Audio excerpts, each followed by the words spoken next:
Hello, Podsmashers of the internet, and welcome to another episode of 80-bit Podsmash, where gaming goes to clink early. Yeah, where gaming goes to grab a beer. And we are back to drinking beers, boys. We actually have one. Yeah, this is a Dogfish Head's Sequench Ale. Yeah, I think we've had it on the podcast before. We probably did. It's a session sour. Dogfish Head's always a favorite of the podcast. It so, is. Yeah. And if you're in Rehoboth and you're listening to us, make sure you tag us both on Instagram, Facebook, and Twitter. Respect. 80-bit Podsmash, no uppercases. I found out that there's on the gaming subreddit, they have self-promotion Saturdays. I guess I just don't really browse Reddit enough on Saturdays, or else I would have noticed this. Mm-hmm. So I definitely plugged us on Reddit. So if you're listening to us as a result of seeing my post on Reddit, then welcome. Thank you. Thank you for joining us. It was kind of just like I'm sure I'm buried down there like hundreds of posts deep because everyone's posting their Twitch stream on there and stuff like that. But, you never know who you might find. So that's probably my personal biggest weakness when it comes to doing this podcast is self-promotion. So yeah, I post regularly to I know Instagram you do. and Twitter. You fill in my weak spots. Yeah, I can be a little bit of a community manager. Shout out to Brizzle McFizzle. All right. Well, let's see. We talked about what we're drinking. We haven't talked about what we're talking about today. So we're talking about Capcom. We're doing a developer profile on Capcom, partially because Devil May Cry releases this week that we're recording it. I want to play it. It looks so good. By the time this episode drops, we'll be like 2 weeks into it, and I will have probably beaten it already, and we'll have more thoughts in like an upcoming episode, more than likely. Mm-hmm. So timing obviously is weird when we record ahead of time, but I guess it would have been nice to have been able to include our thoughts on Devil May Cry in an episode about Capcom, but, that's how it crumbles. So, it's all good. Let's talk about things that are happening, what's going on, what's the updates in the world and the gaming world. Lay us on... That's not how you speak. Lay on us. Lay on us the words, the follow-ups on the THQ Nordic guy. Yes, so the... situation. Yes, so last week we talked about how THQ Nordic hosted a Ask Me Anything AMA on 8chan, which is it's like 4chan on crack. And if you don't know what those things are because you don't happen to delve into the darkest, deepest, dankest parts of the internet, I guess dank is positive now, so maybe not dank. I don't know what the kids are saying. It's dark and awful. It is probably one of the worst sites on the internet. Yes. White supremacy, racism, and that's the least of their offenses. It's just a really, really bad child place. Exploitation. Yeah, that's probably the best. Yeah. It's horrifying way of saying that. Yeah, it's a really bad site. And so they hosted an AMA on there. They got a ton of backlash within hours of announcing this on Twitter, as they rightly should have. Our official stance last week that I took was if they don't apologize and fire their PR person, then I might be canceling my Biomutant pre-order. That's my own personal stance. Fortunately, they've at least started taking one of those steps. So I was worried because it really occupied the news cycle for like a day and then disappeared. I was like, what the heck? Why isn't this still being talked about? And then I saw it was either Polygon or Kotaku brought it up again like a few days later, and I was like, thank you, keep it, and then keep this in the forefront of what's going on. And then finally today, which would be March 4th, they did the CEO of THQ Nordic, the top brass, the big dog. He got on there. I think his name is Wingafor. I don't know his first name, but his last, I think Andrew Wingafor. I could be wrong about that. I don't have it in front of me. But he got on, I don't remember where. I think he may have had a press conference or something, but he released an official public statement condemning 8chan and all of the things on his platform. He acknowledged that though their company does not support those things, he understands that by going on that platform, they gave implicit acceptance of those things or whatever. And I can read the quote if you want. It's okay. The most important thing is he said, I accept full responsibility, and I will be launching an investigation to take actions to prevent this kind of thing from ever happening again. I hope that means he's going to fire his freaking PR manager. We'll see as this shakes out, but I know this news is kind of weeks old now at the point that you're listening to this, but it's fresh for us, so we wanted to talk about it, and so I'm glad that something has come of it. Again, I still think the guy needs to be fired, but as a first step, it's great that the CEO himself came on and basically took full responsibility. I'm like, that's how you do. Yep. That's how you handle this thing, because last thing you want to do is... You got to get in front of it. You have to. Yeah, I mean, and just the bottom line of accepting responsibility. It was your dude. He did it under your company's name. you have to sit there and say, like, yep, it was my bad. Like, that's how you lead a company. That's how you run a company. So my respect for the dude has gone up enough that I may have saved my Biomutant pre-order. But we'll see how it ends up shaking out. So cool. The other thing that I had as recent news is because, especially since we talked so much about Anthem, and since I've been playing it, I had someone ask me at church yesterday, what do you think of Anthem? So shout out to Josiah Rakestraw if you ever listened to this. But he came up, he's like, hey, how's Anthem? Because I think I'm the only person that he knows who's playing it. Yeah. And I said, it's a bad game, but I love it. I'm having so much fun. The general consensus. Yeah, like it's a poorly designed overall game with an excellent gameplay loop. Yeah. But that's not what I want to talk about. What I want to talk about is what's been percolating in the news recently is one of their more recent patch updates. This wasn't when the game launched. This wasn't happening, but I think after they did it was actually a download, so it wasn't a hotfix. It was a full patch download. It was small, but it was a patch where they actually updated some of the loot. Oh yeah, the way the loot works. Yeah. Apparently that patch has been causing system errors in PlayStation 4s. I've heard it's been happening to Xbox Ones as well, but it's happening much more widespread on PlayStation 4 systems, both pros and standards. It causes the whole system to crash. Like literally the PlayStation will shut off. It acts as if it was unplugged. Yep. It's happened to me once, so I can attest to this actually. And when you boot it back up, it goes to that black screen. It's like, make sure you don't unplug your PlayStation. Scared the crap and then it has to reboot out of me. twice. I was like, it was so stressful because I was sitting there, again, I'm still on paternity leave. Penguin's still sitting on that egg or whatever. The egg's hatched. The egg is hatched, yeah. So he's sitting on that, keeping that baby penguin warm. But baby penguin was crying, and I'm like playing the game, and then it crashes, and he's still crying, and I'm like, oh my gosh, what's happening? Like, before I even knew this was a thing, I'm like, did my system just break? I was like, did Anthem just break my system? But fortunately, it turned back on when I turned the power button on. So that's like one of the things people try to hit their PlayStation button on the console to turn back the console, and it doesn't work. So you have to manually do it. But apparently it actually is bricking consoles. Like some rare cases so far. There's at least 2 cases that I know of from Reddit where people have said their entire console bricked as a result of this. So I am not playing for now. Like as of last night, I have not turned the thing on. I don't blame you. There are no way. Yeah, I'm like, it's such a fun game. I'm itching and dying to play it. I'm enjoying it. Yeah. Even though it's a bad game. Again, I want to reiterate, bad game. I'm enjoying it, and I do genuinely want to play it. I just got some like cool gear for my Javelin, but you can be an apologist for Anthem. You can raise that flag and say this is a fun game. I like it's a fun game, but I cannot in good conscience say it's a good game. All right, as long as you are a good and I can draw that distinction. I think that the distinction is fair. Anyways, while I'm enjoying the game, while it's doing this whole bricking or system error thing, I cannot in good conscience like put my PlayStation at risk. Like I don't blame you. I won't either. Sure, you need to know there's a patch that was actually like made to fix this. Yeah, they have at issue. least. I was worried all this whole day. I was checking Reddit and Twitter. One of their employees on Twitter acknowledged it. At the very least, it's been acknowledged that they're working on it. They understand it's a problem. Yeah. I'm like, that should be like DEFCON 3 for these people. You know what I mean? Probably. Like, I mean, that's ridiculous. Sony's offering refunds. Yeah, Sony has refunded several. Yeah, so now copies. Sony's knocking on their door like, hey. Yeah, you need to. So they're probably they're all losing money scrambling. too. Yeah, exactly. So that's crazy.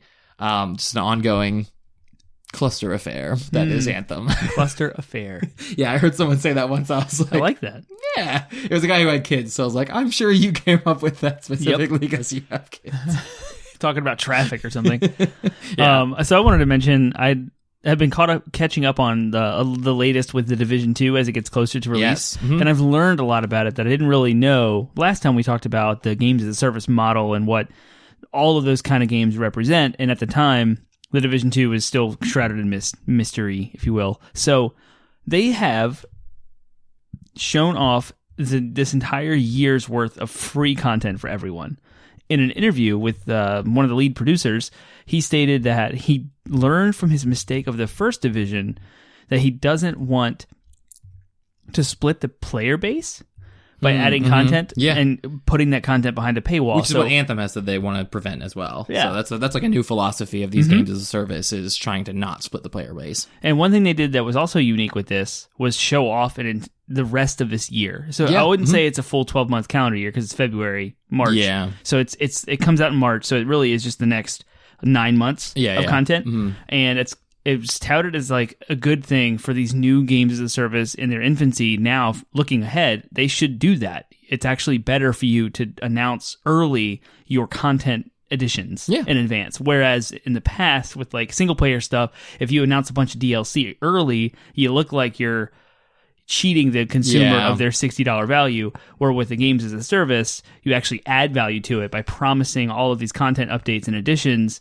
And it's ridiculous. Well, like there's an itemized list of insanity. If you buy the season pass now, what you get for free day one of buying the season pass is nuts. It's all this like cosmetic stuff. It's guaranteed 7 days early access to all of the future content. It's like, so it's offering the consumers a bunch of free stuff if you do decide to pay extra. But if you don't want to pay anything at all and you just want to pay the $60 game, you also get to enjoy that content. Yeah, the Division looks like they're doing a lot right. I saw a nice post that said, like, I wish that the Division, Destiny, and Anthem could just merge into one super game.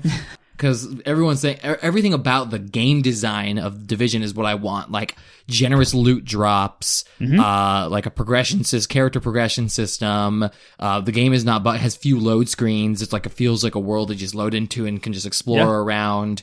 So they're not having the same issues that Anthem did. My problem with the Division is I just am not interested in the world of the Division. It's too realistic. I want to go, if I want to see Washington, D.C., I can go to Washington, D.C. Yeah, sure, I won't see D.C. on fire, but like, it's just like, you know, what draws me to Anthem, what even draws me to Destiny is the sci-fi fantasy elements of it, you know, like space wizards shooting fireballs out of their rocket suits, you know, like I can, you know, imagine guns.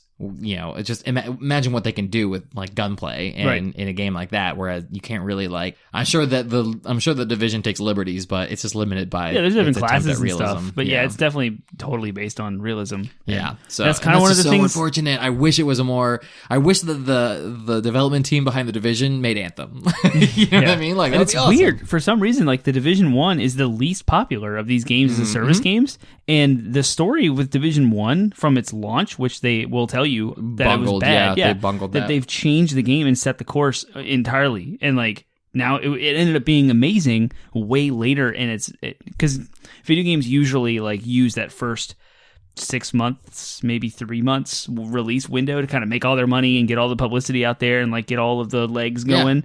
Whereas the Division, no, it was bad for like a year. And then it came out with the Dark Zone and all the updates. The Dark Zone came out with the game. There was no end game when it launched. So they added the Dark Zone later. Right, and now and they've said with the Division 2, they're like, end game is our focus. And that's stuff that they learned when they released like, 40-hour single player campaign. Yeah. Well, I think a trend that we never... Optionally single player. I think a trend that we didn't really mention, you know, in our episode last week with these games as a service is like all of these games, all of these examples from, you know, Diablo to Diablo, Division, Destiny, and presumably Anthem. They all have examples of patches, updates, or expansions that have fixed everything. Like the Dark Zone for the Division, the Taken King for Destiny, Forsaken for Destiny 2, Reaper of Souls for Diablo. There's all these examples of these games released in a broken, awful, or just poorly designed state. And then all have like turning points that had improved them and made people look back fondly on them. I really hope Anthem does get that. And I just we'll see how the Division 2 does. Hopefully they have learned, and hopefully the Division is a shining example of a games as a service that can release in a good state. Really quick before we move on to our next segment, I wanted to talk about, I remembered the thing that I forgot. And it is, I wanted to talk about how Gearbox, while we're talking about looter shooters, well, let's talk about the start of the looter shooter genre. Gearbox announced that they have special, never-before-seen announcements at PAX East. PAX East is a big game conference in Boston, I want to say. It's Penny Arcade Expo. Oh, nice. So at PAX there, and Gearbox has typically made a lot of announcements at... A lot of gaming announcements happen at PAX. At PAX, yeah. It's so huge. March 28th, they have rented out like the main theater or something like that to do their reveals, and of course... The word on the street is that I almost spilled my beer. Word on the street is that they will be announcing Borderlands 3 Oh, I hope so. Please. I will not spend time because I could talk the entire rest of the podcast about Borderlands 3. But I will. My plan, as I told Termite, is to write up a blog post about what I want from Borderlands 3, what I think would be, what I think they should pull from other games, and what I think they should keep about the identity of Borderlands. All right, sweet. So it's what you want about Borderlands 3. Yes, what I would love to see from... Not necessarily what it actually will be. No. It's not necessarily a prediction thing, though it would be cool if I was right. Yeah. It would be cool if my wish list for Borderlands 3 was a successful prediction. Termite's wheelhouse is the speculation. Yeah. Penguin's wheelhouse is this is what I want. This is what I want. This is the game that I want. It makes perfect sense. We should each do a blog post and then compare the two. That's how we do. Yeah. So that's I just want to announce that. So I'm getting hyped. By the time this episode launches, it'll only be a few days or weeks from it'll be close. That. It'll be really close to that actual announcement. So can't freaking wait. I know. Should we live tweet it? I'm gonna be so mad if it's not. If it's like Battleborn 2 or something like Battleborn. No, have they not said it's Borderlands 3? They have not said it's Borderlands 3. It's just Gearbox is going to release it. Gearbox is like, we have announced. We have. They said never before seen. Okay. Announced something like that. Never before. Huh. So they've told everybody knows it's everyone. 3. Yeah, I know. Oh, you mean yes? Everyone knows they're working on it. That's what I was about to say. Yeah. Is they've told us they're working on Borderlands 3 without actually announcing Borderlands 3. Yeah, exactly. Game announcements are a thing. Yeah, like with a trailer or a teaser and an official announcement to the world and to shareholders. And there's two schools of thought. There's the school of thought that's like, it's okay to show just so that people know that this game is in development and know what to expect. Right. It's okay to literally just show a logo. That's what they did for Halo Infinite. Metroid Prime 4. They even did it for Diablo 3. Is they just showed Diablo 3 and then we didn't see like a trailer for a few months.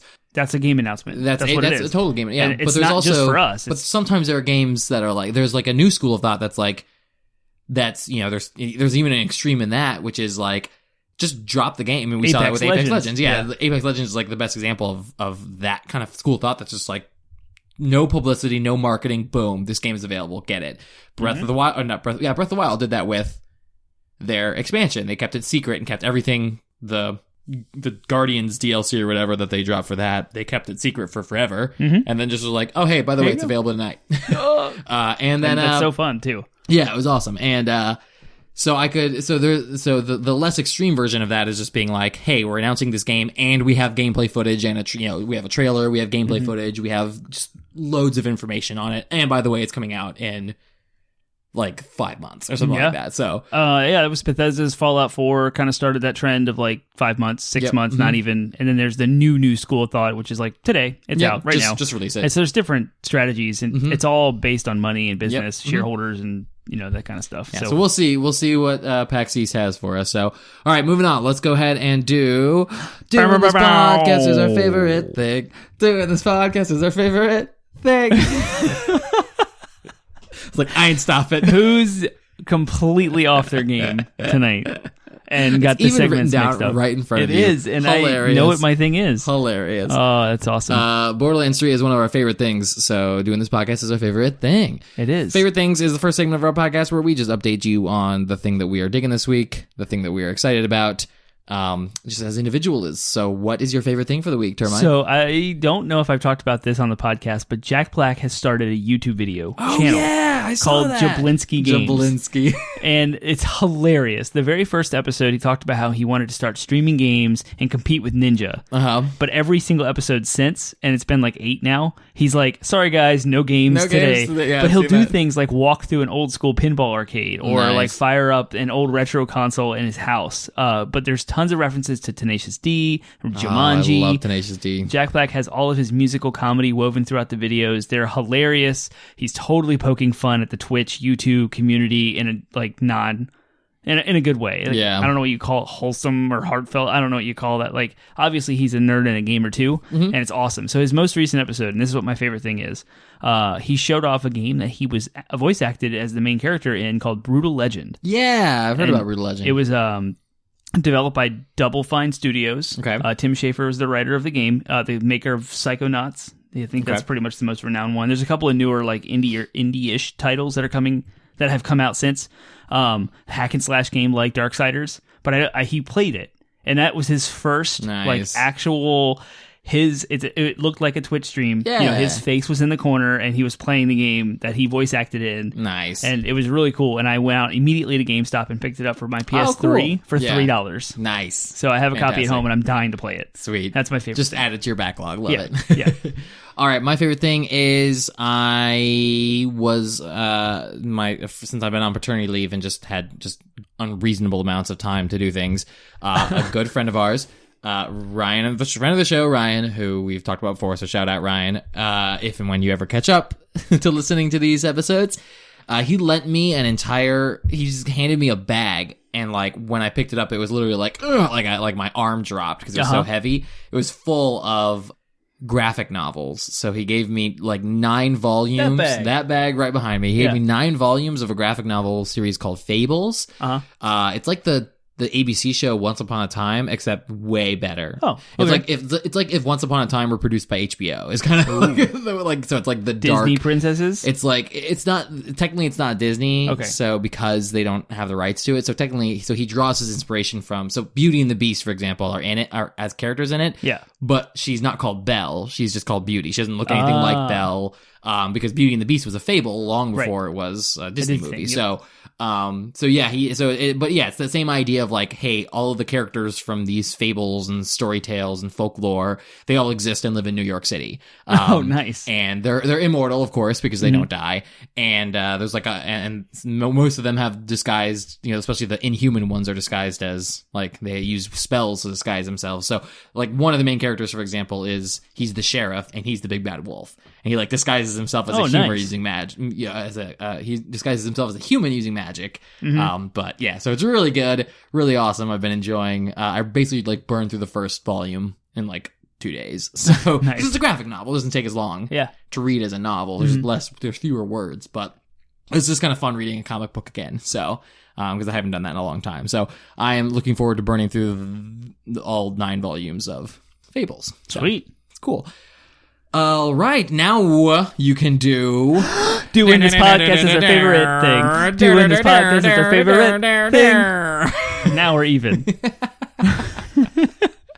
DLC, downloadable content, is our next segment. We're going to have to make this quick, though, because we're all pretty far. But DLC is just kind of like a fun discussion. So our quick DLC for the day is in honor of Anthem bricking consoles. I asked if you had unlimited time, money, influence, and motivation to do something about this thing, which is, what would you do if a game broke a console or PC of yours?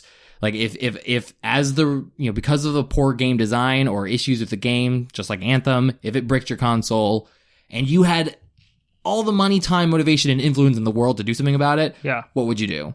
First, obviously we know you'd be angry, but what would you do in your anger? Oh, if I was the victim of this. Yes. If my console broke. Yes. And I had all the money and influence. Yes. I would immediately fly to... I have influence, right? Unlimited influence. So they would know I'm coming and they would expect me to be there with good excitement. I would show up at the company that made the game and I would say, I'm willing to fund all of your refunds. Please refund every player who is affected by this bug. Get them new consoles, replace them with everything. Make sure they have free season pass for the rest of the game. Mm-hmm. They will have, obviously, a free copy of the game tied to their account with every add-on and content that will ever drop for the remainder of this game in perpetuity. They will have that. Make sure the players are covered. Mm-hmm. After that, here's all of the funding you're going to need and a development team that you might want to fix the game and make it what it should be and what your vision is. Nice. That would be what I do. Good guy, Termite. I didn't even think about this when I was writing up, because my first instinct was like, I would definitely like demand, like, in the court system, I would demand a refund for my console. And then I just realized, I stated as part of the rules of it that I had unlimited money. Yeah. And influence. That's good. I don't know if I have a better answer, because again, mine was all predicated on the fact that I would want a refund and I would want to, I guess I would want justice. I think I would want a little bit more justice being met out. Like, yours was definitely the altruistic, generous, like, here, let me help you make the game better. Yeah. Whereas I would want blood in some regards. Like the same thing with THQ Nordic. I'm like, I want blood. I want justice to be served. I want whoever's fault it was to suffer as a result of this. So by losing his job, bad guy paying, at least losing your job. Yeah. So, I mean, yes, no, not any worse than losing your job, I guess. Like, I'm not sitting here being like, executions. Right. You're saying him losing his job is what you're Is enough. demanding is your blood payment. Cool. All right. So, cool. That's our DLC for the day. DLC. All right. Let's jump into Capcom then. As we said at the onset of the episode, and as you probably saw in the title, we're doing a continued series, Developer Profiles, where we like to just kind of dig into these game developers and kind of look at their history and what influences they've had on the gaming industry and impact they've had in gamers' lives. Yep. So we're hitting Capcom today, which I'm so excited about because it's the first time I think we've actually done a Japanese developer. Is it? Yeah. I don't remember what we've done before. We did Naughty Dog. We did Insomniac. We did Square Enix. Oh, we did. No, we didn't. Final Fantasy. We did a Final Fantasy. Yeah, it's a whole different series, yo. Yep. So I think this is our first actual developer profile on a Japanese developer profile on a Japanese developer, which is actually really interesting because of just the way that their history is. So let's start there. Let's talk about their history. We always talk about the history. We have to. Yep. Let's talk about the background. How did Capcom come to be? In 1979, IRM Corporation was founded by Kenzo, and I'm going to butcher Japanese names. Sorry, Japanese Sugimoto. listeners. Sugimoto was still president of IRM Corporation when he founded IRM. He worked on both companies until leaving the former in 1983. Capcom got its name from a clipped compound of Capsule Computers. Right, which is one of the subsidiaries of IRM. So apparently Capsule Computers is a whole different subsidiary company of IRM. And then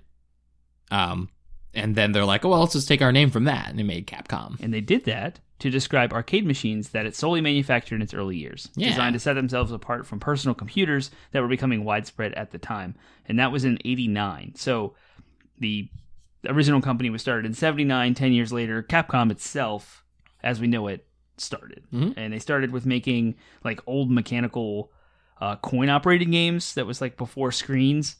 And then they eventually did migrate into arcades in the 80s and moved into competing with Nintendo and Donkey Kong and, you know, the whole Space Invaders and all those games. And they made the decision early to once the arcade bubble started to collapse and home consoles came available, they decided kind of early on to jump into just doing software instead of trying to compete by making actual hardware. Yep. So they're one of the first kind of examples of like they were a direct competitor to Atari and Nintendo, but then we're like, nah, you know what? We're just gonna make games we're gonna make software for your consoles instead. So that's what they specifically do now. Obviously, is their entire business model is making games for other people's hardware. Which we kind of know from Mega Man. Yep, exactly. Yeah. Yep. And that was like the hit that kind of put them on the map as far as mass popularity. Well, and right before then was Street Fighter. Street Fighter was, but that was again back in their arcade days. So it's like from their arcade days, they were known for Street Fighter, and that carried in obviously into consoles. But then their mega console hit was Mega Man. So. All right, let's jump into what are their popular franchises. What are the franchises they're best known for? I've got 5 listed. We already mentioned Mega Man, Street Fighter, Resident Evil, of course. Resident Evil was another one that put them on the map. Devil May Cry was later with PS2. It actually was this is a fun little tidbit. It was originally conceived as a Resident Evil game set in Italy. And then became Devil May Cry. So it was like a failed Resident Evil idea, and then was like, okay, well, now we're just going to spin it off into something completely different, and became another mega hit. Yeah. Although, to be fair, looking at their top-selling games, Devil May Cry it's actually not one of their best-selling franchises. Right. What is Monster Hunter. Huge franchise. Yes, massive. There's so many entries in that series. So many entries, and all of them sell well, especially including Monster Hunter World, which kind of became the kind of first big Monster Hunter hit for the West. Monster Hunter has always been popular in the West and in Japan, but it was much more popular in Japan than it was There's like 3DS entries, PSP, like old PS2. I don't even know where it started. Remakes and remasters. Yeah, I'm not familiar with that genre at all. There's like 8 of them. It's insane. And then, of course, Monster Hunter World, which is kind of like a westernized reboot. Which did really well. And it's also probably one might consider it a games as a service. Because of their they're just about to release an expansion for it. They're currently having like a world event where there's like 16 bosses to hunt down or something like that. So they are doing live updates to that game.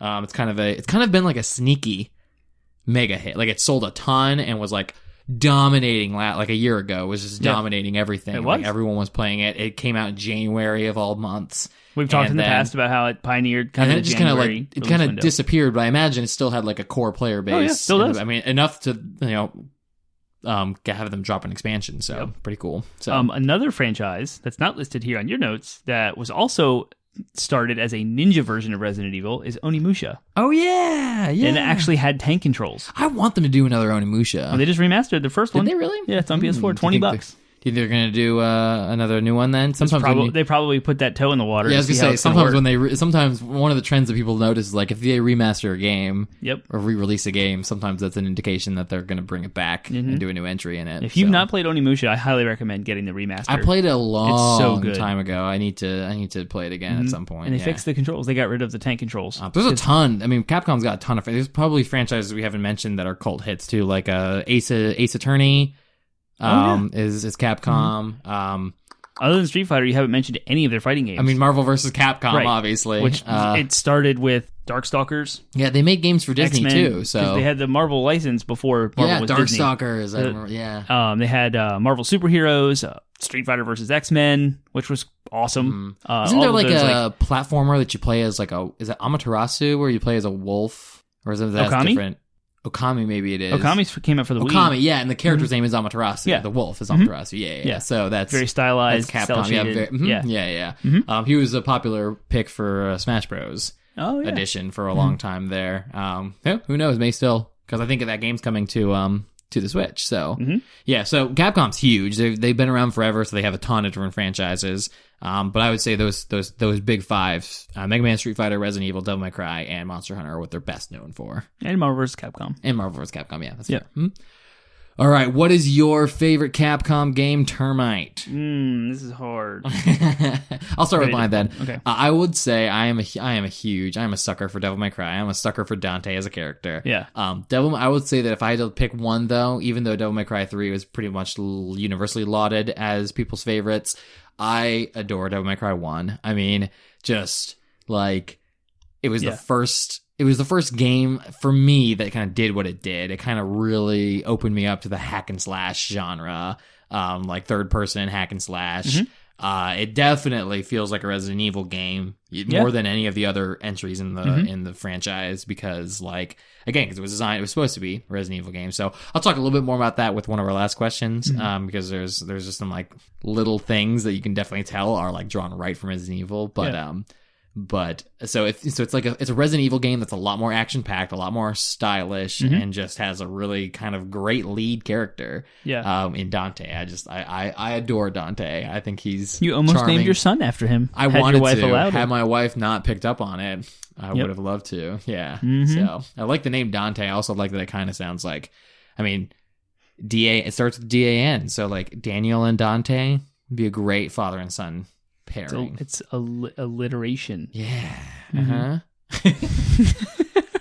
got a hungry look in my eyes when I said that, didn't I? It's kind of scary. So yeah, Devil May Cry 1. A little bit of alliteration. I just love, I mean, the way that you got weapons over time that changed the way Dante played was just awesome. Like, because it was a game that really felt like when you got a new weapon, when you unlocked a new thing, as you progressed that character, you felt like just more and more BA. Yeah. And that feeling they've maintained throughout the entire franchise. I love it. Like I loved in the only reason Devil May Cry 4 wouldn't qualify as my favorite is because you start out half the game as a whole different character that just feels worse. And then when you unlock Dante and start getting like Dante's weapons, it's great. It's so much fun. So and you have but again, literally half the game is not fun. If that makes sense. So I am interested to see how 5 goes. I think they've improved Nero's gameplay a lot. He looks way more fun in Devil May Cry 5 than he did in 4. And then with the new character V, I've mentioned before in a few episodes back when we talked about pets. Looks awesome. And companions. His whole gameplay style is built around pets and looks incredible. So. Yeah, I hope it reviews well. I'm excited about the review embargo. So far the previews, I was going to say, so far the previews, people have been lauding it as the best entry in the franchise. So we'll see how that holds up. Yeah.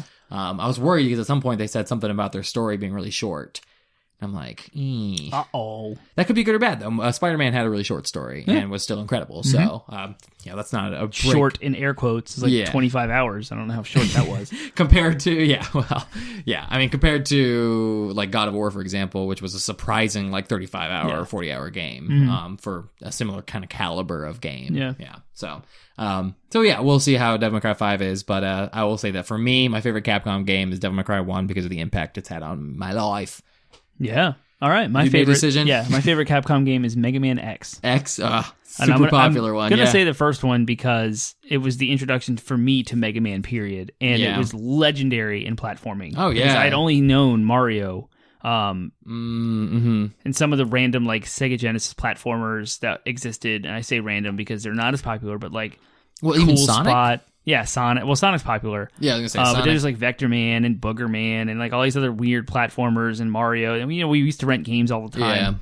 And I don't know, something about Mega Man using the Buster Arm to like shoot things and like the wall scaling and jumping and then the dashing and the boss fights were just The boss fights were awesome because they were all I loved what I loved about the boss fights in Mega Man was you always got some power of theirs afterwards. and it was another boss's weakness. Yeah. And you had to figure out the order of operations to get Yeah. all 8 bosses down as easy as you could. Yeah, it and was those bosses great. were hard. Mhm. Oh no, The Mega Man games is are hard. incredibly hard, and it was back in the days when you had like the save codes or whatever. So They had passcodes. yeah, You didn't yeah, have a save game. because you Yep. didn't have save game. Yeah, You used to write them crazy. all down. And like I know Mega Man X was I don't know how many Mega Mans in it was. There were 7 I think on the NES because 8 was on PlayStation. And so I know I was late to the party. And the original Mega Mans are held up as like better than Mega Man X. They are more challenging, I've more heard- precise, and more like game changing as far as I'll the say impact. Matt on that because I've heard so many good. Whenever I hear Mega Man fans talk, I always hear them bring up X. Really? So yeah. But X was my favorite. Of the X games, there's 8 X games too. There's so many Mega Man games. There's Mega Man X 1, 2, and 3 on the Super Nintendo. I like Mega Man X3 the best. Okay. But I say X1 is my favorite because of its impact on me to Mega Man and also the industry and what it did to move that platforming genre forward. Cool. Speaking of industry, how has Capcom brought innovation to the industry? What has Capcom brought to the What have they table? not? Oh my gosh. They brought so much because they have so many different genres. Right, they've just been cover around everything. for so long. I mean, Street Fighter revolutionized fighting games. Yeah. And Devil May Cry basically built the hack and slash genre, or at least if not built it, they popularized it for sure. Resident Evil is The like, survival horror foundation. survival horror. Yeah, exactly. Like if it didn't start it, if you can't say that these games started their genres, they popularized survival horror was made popular by Resident Evil. the Hack only and slash thing- was made popular by Devil May Cry, and Street Fighter made fighting games popular. You know what I mean? So, if I can't say that Capcom like has brought originality necessarily to the industry, they have brought perfection. If that makes sense, like to their various titles, like. And that's not to say that all of their games are perfect, but they really have done well of like honing good ideas over time and just making kind of these genre defining entries in. Yeah, it's interesting how you look at it too, because Mario, for example, made platforming extremely accessible. Yeah. And the level design is genius in the sense of like walking the player through what a level should be from the beginning without words on the screen. Mega Man was just technically difficult. Yeah. And it was the hardcore gamers platformer. It was like, you're going to spend hours dying over and over and over. It was the Dark Souls of the old days. Yeah. And then you have Resident Evil, who like set the standard. Alone in the Dark was the only other survival horror that was close to Resident Evil before Resident Evil had come out. Yeah. And Resident Evil used things like pre-rendered backgrounds and camera angles that were static. You couldn't move the camera around at all to like instill fear by restricting the player's vision, by like inventory management, by restricting your weapons and making your super awesome weapons extremely limited. So you have this weird psychiatric like fight in your head of Right, like, you can't just- I feel so powerful, but I can't use this. Yeah, should I use my super powerful gun on this, or should Right. I wait? That's every game that does that, especially like I am known for like sitting on consumables. You know what I mean? Like Right. one-time use items Yeah, in it's games. a meme in gaming in just general. like, yeah, should I use this now? Because what if I use it too early and then have a harder moment later? I just remembered there's the Japanese RPG genre, Breath of Fire. Oh yeah, Yeah, they start, and all those are great too. Yeah. Now, I don't think those held up against Final Fantasy and Dragon Warrior. Sure, But yeah. they're still awesome. Yeah, they're still good. And then we have the tag team fighter with Marvel vs. Capcom. Was the first time we saw 2v2. Because, Mortal Kombat and Street Fighter are all one-on-one. Now it's pick more than one fighter. Well, and just the idea of like, I mean, really, Marvel vs. Capcom did the whole like, here's all of our characters in one fighting game before Smash Bros. Is even a thing, and then combining it with Marvel as well. It's like, oh, here's also your favorite superheroes from comics. Yeah. Again, before Marvel became the movie giant it is now, Marvel versus Capcom, you got to play as your favorite X-Men or Avengers and fight against Capcom characters. You could have Iron Man versus Dante. You could have Leon Kennedy from Resident Evil versus Mega Man versus the Juggernaut. You know what I mean? Like, Yeah, it was it's insane. pretty cool. So, And I also want to bring up, I mentioned last week on the podcast, a friend of mine, Zach Hare from New York, sent me a box of video games. In that box was Mega Man Legends, which was a spin-off from the Mega Man franchise that was an open world, quotes, because it was a PlayStation 1 game, so it's nothing like what we saw today, but at the time it would have been totally open world RPG.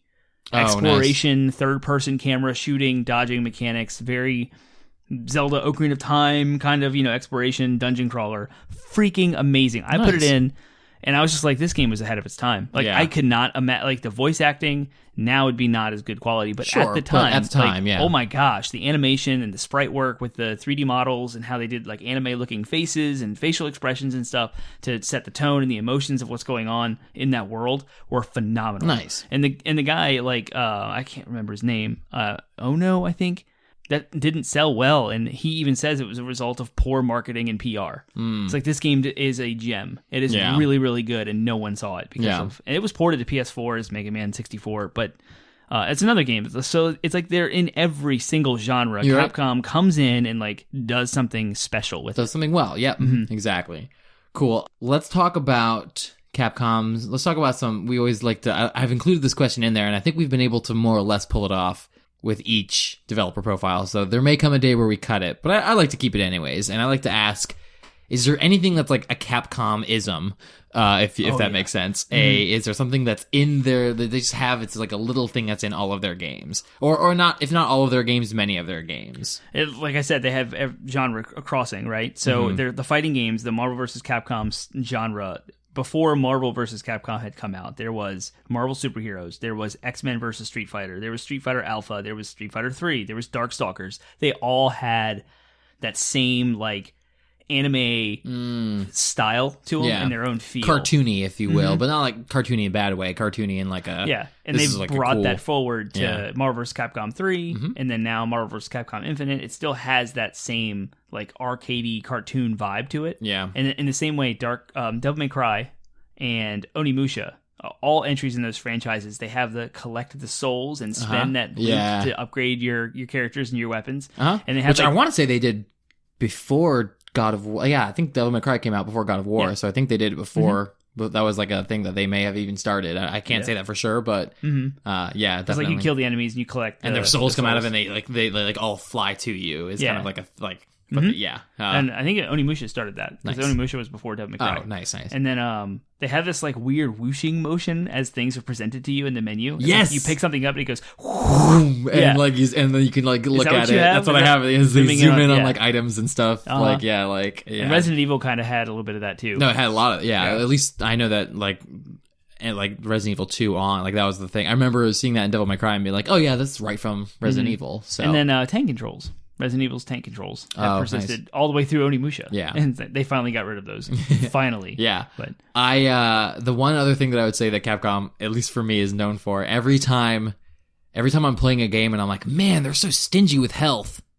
Oh yeah. I look at it and I go, oh, of course it's a Capcom game. Like like Devil May Cry, Resident Evil, and even like Mega Man. Like I was playing Mega Man. I think a coworker brought in like one of the cherry pies or whatever, or raspberry pies, and we played Mega Man on it. And I'm like, gosh, they're so stingy with health. I'm like, is Mega Man's a Capcom game, isn't it? Yeah. Like they're just always. Now, granted, I think that's less nowadays. I think that it's a little bit better now, and I will say that it's kind of a way of gating difficulty. Yeah. I will say that. So we can't talk about Capcom without talking about the Resident Evil 2 remake. Oh my gosh, I'm dying to play it so badly. It's so good. I picked it up. I played it before Anthem came out.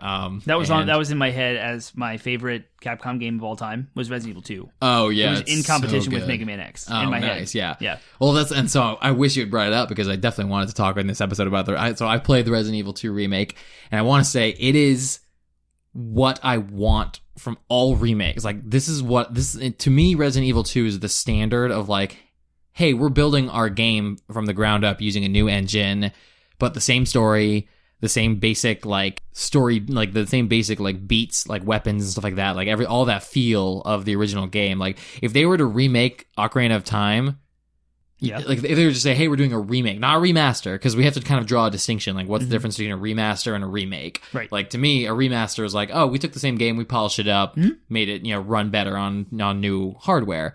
Like, a remake is saying, hey, we're building an entirely different game, but it's like, so it's got updated combat, updated graphics, updated engine. So, like, what they're doing with Final Fantasy VII, for example, like, they're remaking it. The combat's going to be completely different.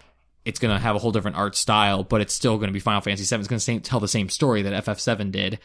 That's what Resident Evil 2 did, and they did it so successfully that, to me, it's the standard. So much fun. And a lot of people are saying it's the best Resident Evil ever. They were definitely less stingy with the health, which I appreciate. Yeah. But what I still love about it, I think that Resident Evil does better than many other games, is it just made me feel like ammo was precious. I definitely entered entire boss fights and didn't have enough ammo to beat it. Just ran out of ammo in the middle of the fight? Ran out of ammo. Fortunately, the specific one that I'm thinking about, there was like another way to beat the boss without needing ammo, and they do a pretty good job of, if they drop you into a boss fight, they have ammo around the room. But then that's then part of the challenge is if you drop into a boss fight with full ammo, you're gonna do better than if you drop into a boss fight, have no ammo, and have to find the ammo they've left for you while the boss is attacking you. And it definitely makes you, it definitely gives a whole new level of like adrenaline rush. Yeah, exactly. But so good, very good. Resident Evil 2, I would say it's probably my favorite entry in the franchise of Resident Evil. So it may not be my favorite Capcom game of all time, but it was like Capcom's having a good year. Like, and that's a good segue into what I want to talk about. Sure, yeah. There was in the Xbox 360, PlayStation 3, Wii time frame, there was a bunch of like other Capcom developed IPs that were new to the scene. Lost Planet, Dead Rising, Dragon's Dogma, Remember Me, Dark Void. These games did commercially pretty bad. Yeah, and they're not really like, you say all those names and I'm just like, my brain just glances over them. You had no idea because you never other than Dragon's Dogma, but I only know that because it's been recently talked about. The creator of Devil May Cry was the same, or one of the guys who worked on Devil May Cry also worked on Dragon's Dogma. Yeah, I heard that one's pretty good. Yeah, Dragon's Dogma? Yeah, well, he actually said, I'm either, he went to the CEO of Capcom or whatever and said, let me either make Devil May Cry 5 or let me make Dragon's Dogma 2. And so they let him make Devil May Cry 5. Nice. I'm actually going to read this little segment. I'm going to link off to this article from GameRevolution.com. Capcom, throughout the latter half of the last generation and most of the current one. Now, this was before their recent resurgence back to success. So when it says most of the current one, this is kind of dated. Was one of those struggling publishers. Misguided reboots, unfinished games, and constant re-releases ticked off fans and signaled an out-of-touch publisher hell-bent on running itself into the ground. Over the past year, however, Capcom has woken up. And this is, I'm just going to say that's the end of the quote. Go check that article out because there was this dark period for Capcom that they were not doing well. No, and I remember, like, I hadn't heard of a good Capcom game in forever. Yeah. And then they just kind of, like, very recently, it's like, they've had I can't say three because I can't say what Devil May Cry 5 has been like, but at least in recent memory, they've had two major mega hits. They had Monster Hunter World, and the Resident Evil 2 remake is just incredible and blowing up. And Resident Evil 7 was standard. Also Resident Evil 7, that's and right. that's two Januaries in a row. It was Monster Hunter. It was Resident Evil 7 one in 2017. It's 2019 now. Right. 2017 was Monster Hunter, and in 2018 I haven't switched again. I'm sorry. So, Resident Evil 7 2017. Yes. Monster Hunter World 2018, and then Resident Evil 2 remake in February of 2019. Yeah. Yep. So that's 3 years now. And then if Devil May Cry 5 is a success, that'll be 4 mega hits in a row. That's awesome. Yeah. Like, good for them. Yep. They're really coming back and understanding. It just seems like they've gotten a sense, like they've learned from their mistakes and they've gotten a sense as to what modern game design should be. And they're now making awesome hits again. And Mega Man 11 was also a pretty good success and critically received well. Cool. So Mega Man 11 came out last year too. It's a new entry in Mega Man, which Mighty Number 9 was supposed to be like the Mega Man, the good thing. Not really a Mega Man franchise, but people worked on Mega Man, also worked on Mighty Number 9, and that ended up tanking. Yeah. And then Street Fighter 5, when it came out, it was a shell of a game. It had like a limited amount of characters and online only. and they have since come out with the arcade mode of that, which is like its definitive edition that has a whole big giant roster. They added a bunch of characters to it, put a single player arcade mode in it like everyone wanted, and they kind of did right by that. So now we have a staple fighter from Capcom. Marvel vs. Capcom Infinite was also the end of their bad period. Yeah. That game kind of flopped. So, Capcom is awesome. They're strong. They're back. They never really went anywhere, but they didn't go anywhere, but they were definitely not putting out good stuff. So it's kind of like they're back in a sense of like, they're resurging with a bunch of good titles, and hopefully they keep that momentum. So with that in mind, with their current state in mind, what do you want to see more of in the future? We always like to look forward, head in time. So what would you say you want to see more of from Capcom in the future? You hinted at it. You said it yourself. Did I? At the next entry in the Onimushi series. Oh. That's what I want more than anything right now. So really, could you sum it up up by saying you just want to see more of their successful, like you want to see them make more of their successful franchises? Yeah, I would love to go make Resident Evil 3, do what you did with 2 to that, because 3 was like, it was a good game, but it wasn't like, I want to see them do it with their good franchise. I want to see them do it with, I want to see them remake, maybe not some of the later ones, like 5 onward. No, don't but remake 4, those. Like 4. No, they don't need to remake that. They could remaster it. I mean, what do you call Supposedly they're going to be remastering it for the Switch. That'd be cool. Yeah, I want to play because I never played it on the... Yeah, it's part of that bundle. You get 0, 1, and 4. Oh, nice. Yeah. I never played it on GameCube, and I know it was one of the rare, amazing exclusives on the GameCube. Yeah, and I have it on PS2 and the Wii, and never played through either one because I want to play it on GameCube. Why am I the way that I am? So I definitely want to. I don't know. I just like the remake of 2 so much. I would love for them to kind of like take. I can't even tell you what about it. Like, 'cause I do like how they abandoned the fixed camera angles, and just like brought it more into kind of modern game design. They took the Nemesis system from Resident Evil Nemesis. Yeah, the Tyrant. Yeah, and so now the Mr. X or whatever who chases you the entire game. Oh my gosh, so much stress. I'll tell you what, the first time I entered, he was chasing me, so you have to kind of run fast. Yeah. And I entered a room full of 2 lickers, which you're supposed to go slow through. Yeah. It was the most stressful moment of my entire life. Got a few gray hairs on Hyperbole, yeah, for sure. Anyways, I want to see them continue to make really good... I want to see them continue to make really good of their existing IPs. Yeah. But I think, and you'll hear me make a common saying out of this, I would love to see them like make new IPs that are awesome. Like I would love to see them just continue. Like I want the next Devil May Cry. I want the next Resident Evil. You know what I mean? Like something completely new. Mm-hmm. Yeah, something new that they've never done before that is awesome. Maybe even in a genre that they've never dipped their toes into. Mm-hmm. So yeah. That's what I'd like to see. But I think I agree with you. I'd like to see them kind of bring back some of their less popular franchises, like an Onimusha. What would it be? 3? Is it 3? Did they have it? No, they have 4 on PS. There's 4 Onimusha games on really? PS2. Yeah. Wow. Mm-hmm. Dawn of Dreams, I believe. Is great. The there you go. Onimusha 5, and then just like make it what like Devil May Cry is, or make it what like what the newer Resident Evil games are, where they ditch some of their older like the fixed camera angles and stuff like that, and brought modern game design elements to it. So. Yeah, it'd be really cool if they stepped their foot into the games as a service genre. Monster Hunter. Oh yeah, I guess you're right. Mm-hmm. Yeah. With a new IP. With a new IP would be cool, yeah. But yeah, Monster Hunter is definitely games as a service, which we did not talk about last week.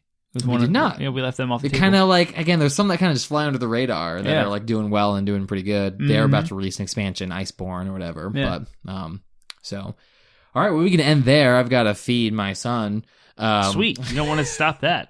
Definitely don't want to miss that. Right? Yeah, that's important. It's very possible he's in there squalling right now, and my poor wife is having to try to keep him up while losing sleep. So, yeah, we'll end there. Where can the good people of the internet find us if they have thoughts about Capcom? If they want to share with us what their favorite Capcom titles are, or if they think Capcom is just an awful garbage maker and want to express their displeasure with our... I hope not. I hope not, too. I know. I like Capcom a lot, too. You can find us at 80bitpodsmash.com. That's our landing website, where we have links to iTunes, Google Play, Stitcher, Spotify, iHeartRadio. We have all of our platforms. Are all listed. We on iHeartRadio? We are. Sweet. Yeah. I didn't know that. I tweeted about it. Oh, nice. A long time ago. Oh, okay. Way to catch up. You probably said it, and I just was like, I don't care about that platform, so I'm not going to think about it. If we are not on a platform that you want us to be, please let us know, and I will make sure we are there. there. I think I actually just signed up for us to be on Castbox. Nice. Which is another free service. It's remarkable to me. I've recently looked into a couple of other podcasts that have piqued my interest, and there's one in particular that I was like, I hear people talking about this podcast all the time in my circles because it's a very niche podcast. Yeah. But I started listening to them, and not only was their quality awful, but I was like, why aren't you guys on Spotify or Stitcher? It's so easy. It's so easy to just get your RSS feed onto those platforms. So with that in mind, if we're not on a platform that you prefer, we'll make it happen because it can't be that hard. It's not hard. You can also go find us on social media platforms, Facebook, Twitter, Instagram, and Reddit. We have a subreddit page, 80-bit Podsmash. All of our social media tags are 80-bit Podsmash. No uppercases, no hyphens or anything weird. Just 80-bit Podsmash. Woot! All right, y'all. Well, we will look forward to seeing you next week, where we'll be talking about some fun stuff. See you next week.